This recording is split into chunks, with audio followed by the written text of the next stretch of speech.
Nama panggilan saya biasa dipanggil dengan Endri. Nama lengkap saya adalah Franciscus Saverius Endri Hermanto. Nah, dalam vaksinasi ini kebetulan saya ditunjuk sama Dewan Paroki dan Romo Paroki untuk menjadi Ketua Satgas COVID. Gimana sih kita awalnya bisa terlibat di sentra vaksinasi Kusuma ini?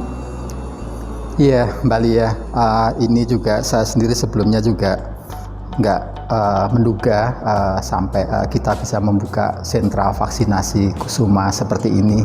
Waktu itu di awal Desember tahun lalu itu Dewan Paroki dan Romo Paroki itu ingin membentuk Satgas COVID. Nah, karena waktu itu banyak warga, masyarakat, umat kita yang terpapar virus COVID. Dari situ para dokter kita, seksi kesehatan, waktu itu sampai kewalahan menghandle terkait sama umat kita sendiri yang terpapar COVID. Nah, dari situ dari seksi kesehatan itu memohon ke paroki untuk dibentuklah Satgas COVID yang tujuannya adalah agar Satgas COVID itu bisa kerjasama dengan para dokter untuk menghandle, membantu, menangani, meringankan dari warga, masyarakat, umat kita yang terpapar COVID di situ.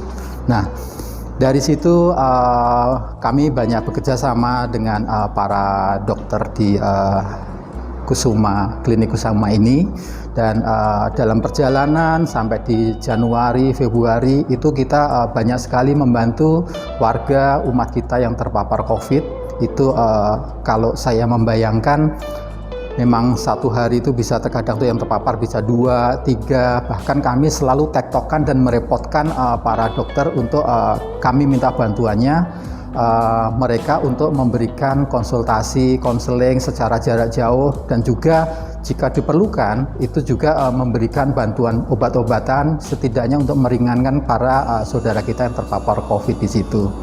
Nah, kebetulan di Desember itu kakak saya sendiri satu keluarga itu terpapar COVID.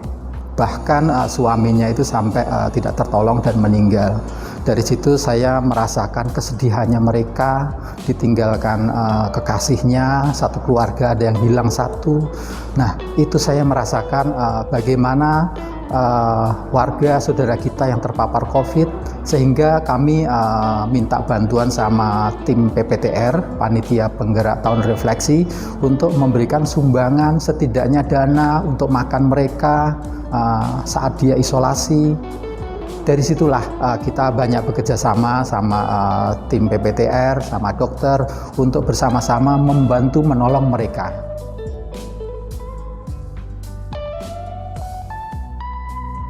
Ya, memang dalam layanan vaksinasi ini kita bersyukur dibantu oleh relawan-relawan yang ternyata di sekeliling kita tuh banyak orang yang berbaik hati dan bersedia untuk membantu dengan tulus di situ. Nah, yang basic terkait sama layanan vaksinasi ini ada 2. Satu adalah tim dokter sendiri. Tim dokter ini menghandle terkait sama screening. Screening di sini adalah saat aseptor atau pasien itu sebelum divaksin itu di screening dulu untuk memastikan bahwa aseptor ini layak untuk diberikan vaksin atau belum. Satu lagi adalah dari sisi pendataan. Karena apa? Karena dari Dinkes sendiri itu kita dalam layanan vaksin harus menggunakan atau mengoperasikan aplikasi yang namanya Piker. Apa aplikasi Piker itu? Aplikasi Piker ini adalah sebuah aplikasi yang online untuk seluruh masyarakat Indonesia dalam mendata masyarakat yang sudah vaksin atau belum. Nah, di sini kita dibantu oleh teman-teman OMK kita. Di depan itu adalah ada di tempat pendaftaran. Di tempat pendaftaran ini teman-teman OMK kita itu yang mendaftar bahwa masyarakat ini terdata atau tidak.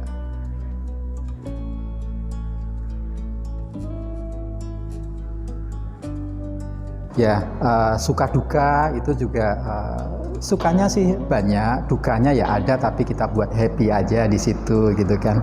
Nah, memang waktu di awal-awal itu karena kita harus mengoperasikan aplikasi Piker yang miliknya Dinkes tadi, dan kita didampingin sama pihak Puskesmas itu cuma sekali atau 2 kali gitu, dan nggak ada user manualnya juga. Jadi mau nggak mau kita harus meraba-raba sendiri, dan akhirnya kita jadi pinter juga ya, memang karena kita semangatnya di situ. Akhirnya ya berjalan aja di situ gitu. Nah, sukanya banyak, kita bisa membantu banyak warga masyarakat untuk mendapatkan vaksinasi di situ. Walaupun dukanya pun juga kadang ada juga yang mereka itu maki-maki karena merasa yang banyak itu adalah mereka sudah vaksin pertama itu di tempat lain. Apakah dia di Gelora Bung Karno atau di mana? Nah, vaksin kedua tiba-tiba dia hadir di sini. Nah, rupanya waktu vaksin pertama itu banyak yang tidak terdata di Piker data vaksinnya mereka. Sehingga waktu datang ke sini mereka membawakan kartu vaksin untuk vaksin kedua, tapi di database Pikernya itu mereka belum vaksin. Nah, itu kita yang suka kesulitan di situ. Akhirnya ya karena dia membawa buktinya. Nah, ini kan kita juga khawatir juga. Apakah ini kartu vaksin beneran atau mereka mengada-ngada, kan ini kita khawatir juga. Akhirnya kami banyak tektokannya ke pihak Puskesmas, dan pihak Puskesmas untuk cari amannya aja karena ini adalah memang datanya belum ada. Kita banyak menolak di situ. Nah, itu banyak yang kami dimaki-maki juga di situ.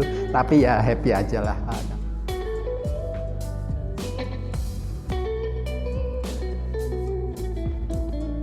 5M kita harus ingat semua. Pertama apa? Rajin mencuci tangan. Yang kedua, kita harus selalu memakai masker. Yang ketiga, kita harus menjaga jarak. Yang keempat, kita menjauhi kerumunan. Sama yang terakhir ini, kita mengurangi mobilitas dulu. Ini kelima ini harus kita selalu lakukan agar kita semua sehat. Tuhan akan memberkati kita semua. Amin.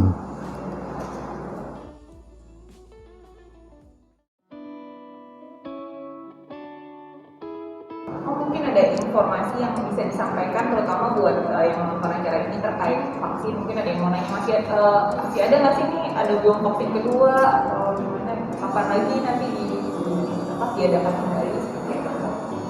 Iya, Mbak Lia. Memang akhir Oktober kita menutup layanan vaksin ini, ternyata masih banyak juga warga masyarakat yang kecele datang ke PSIS di sini untuk minta mendapatkan vaksinasi. Bahkan juga ada yang vaksin pertama di sini, dia berharap vaksin keduanya ke sini juga. Nah, itu kami sudah bekerja sama pihak Puskesmas Kembangan dan Puskesmas Meruya Selatan. Jadi bagi Bapak Ibu sahabat kita semuanya yang belum vaksin atau vaksin kedua itu karena di MKK ini sementara kita tutup, silahkan Bapak Ibu dan sahabat semuanya hadir di Puskesmas Kembangan atau Puskesmas Meruya Selatan samping Mercu Buana. Itu setiap jam kerja open untuk memberikan layanan vaksinasi. Nah, yang kedua kami sampaikan juga, karena vaksin ini sangat penting untuk membentengin tubuh kita, badan kita terhadap virus corona, karena kita semua masih harus waspada bahwa corona ini masih ada di sekeliling kita. Kita nggak boleh takabur, kita tetap harus hati-hati, kita tetap harus masih menjaga protokol kesehatan. Karena kenyataannya kalau teman-teman semua mendengarkan berita, bahkan negara-negara Eropa yang konon di sana lebih maju dari kita, itu sempat terjadi serangan virus corona gelombang kedua, ketiga dengan varian virus yang beraneka ragam seperti itu. Itu yang kami sampaikan.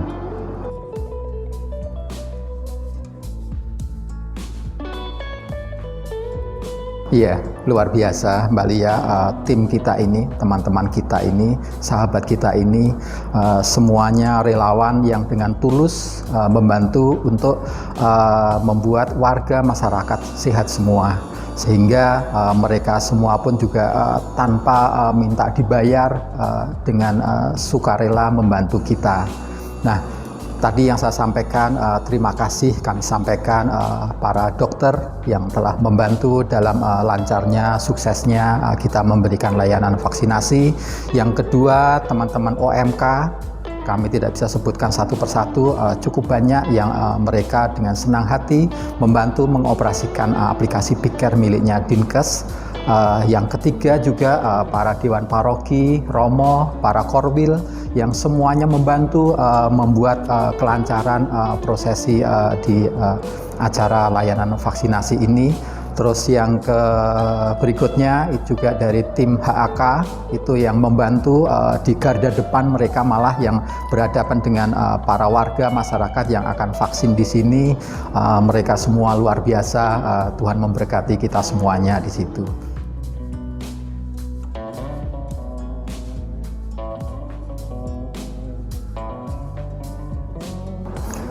Thank you sudah menyaksikan ceritaku. Jangan lupa tonton episode berikutnya di Coklat.